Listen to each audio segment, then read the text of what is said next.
Hey everybody! So the tutorial today is making these adorable gnomes. These are so much fun to make. I think you'll have a lot of fun playing around with the different patterns and things that you can do. So I am going to show you how to do the full size and then also how to do the vent clips using your Cricut. So the first thing that you'll need is you'll need the mold. So here's the full size mold. These are both from Natollie Creations. So you'll need the full size and then also the vent clip if you are interested in vent clips. You can always use code SAVE at checkout and that will give you a discount. And then you'll also need this SVG, and I will link everything used in the notes as well as the comments so that it's easy for you to find. So once you have those two things, you're going to go to Cricut Design Space and we're going to upload the cut file. So I'm just clicking upload image. I'm going to browse, and then in my downloads I'm going to find that file with the gnome, and I want to make sure it's the one that has the curved hat and the SVG of that. So this one is the one that I'm looking for. It ends up looking really weird because of the way that the pieces are set up, but it makes it a lot easier to work with if you use the SVG. You can name it whatever you would like. I'm just gonna name my gnome, and then we're gonna upload. Now you're gonna click on him and you're gonna say add to canvas. Okay, so here we can see all of the different pieces of our gnome. We don't need the beard, so I'm just gonna delete the beard. And then we don't need the polka dots or the feet, so I'm gonna just delete those. And then I am going to separate these pieces. So I just did that by dragging it up here, so that allows me to move these pieces around. Now you do not need the body, so what I'm gonna do is I'm just going to take a shape. Well, let's see if we can do this. I'm gonna go to contour, and then I'm just gonna unselect the body because all I want is this hat. So now these are the two pieces that we're going to be using for this tutorial. Now this piece, I'm gonna go ahead and I'm going to rotate 90 degrees, and this is what I'm going to use for my hands. So I like to just make this a little bit smaller. With the hands, you can really make them however you want, but the whole piece, you don't want any wider than 1.75 inches. For the full size, or no wider than 1 inch altogether, and I'll show you what I mean by that later. So now with this hat, first let's go ahead and make sure that it's the right size. So for the full size, you need to make it 2.577 by 1.89. So this is going to give you the right size of hat for the full size gnome.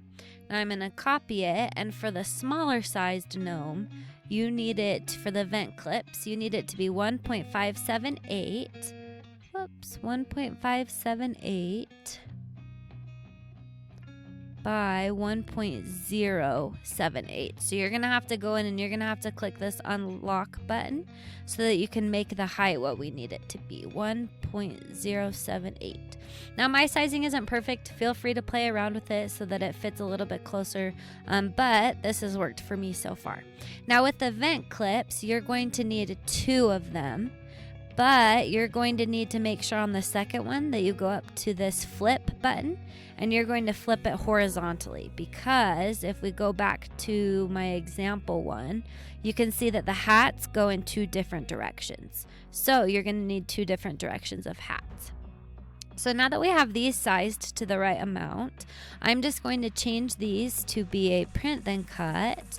That tells my computer that I want it to print them out. So these right now would print out as red hats. And same with this one. And then you can go in, and this is where the fun starts. You can add whatever patterns and things you want to your hats. So if I wanted to add polka dots, then I could choose a polka dot pattern that I've uploaded. I could change the sizing, and then I would have a polka dot hat. Now I'm not going to spend very much time showing patterns. You guys have probably figured that out, hopefully, by watching some of my other tutorials.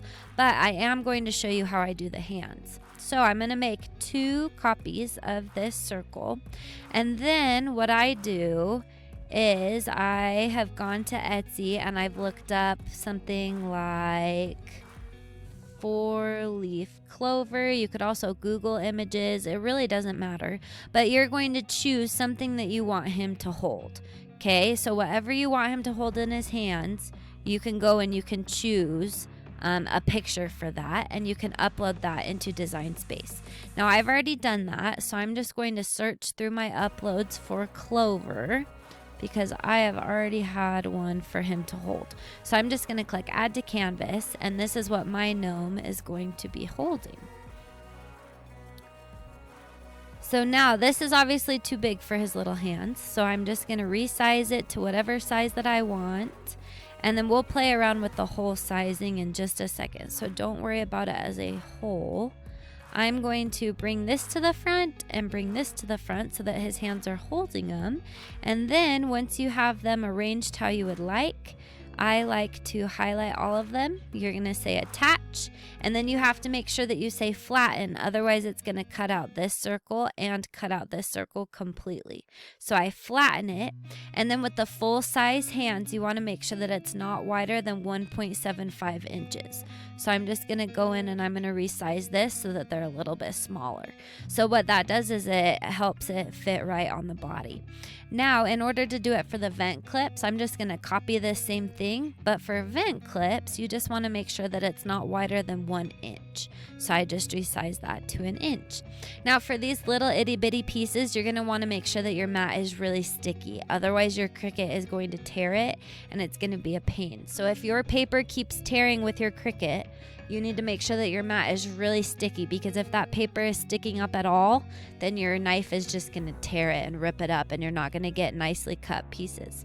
So then once you have these pieces ready, that means that you're ready to put your gnome together. So I just flip them upside down into the mold so that the hands are where the beard is, and then the hat is up on top, and I like to put holes in mine, so I just hole punch a hole in the cardstock, and then you bake it and your gnome is good to go.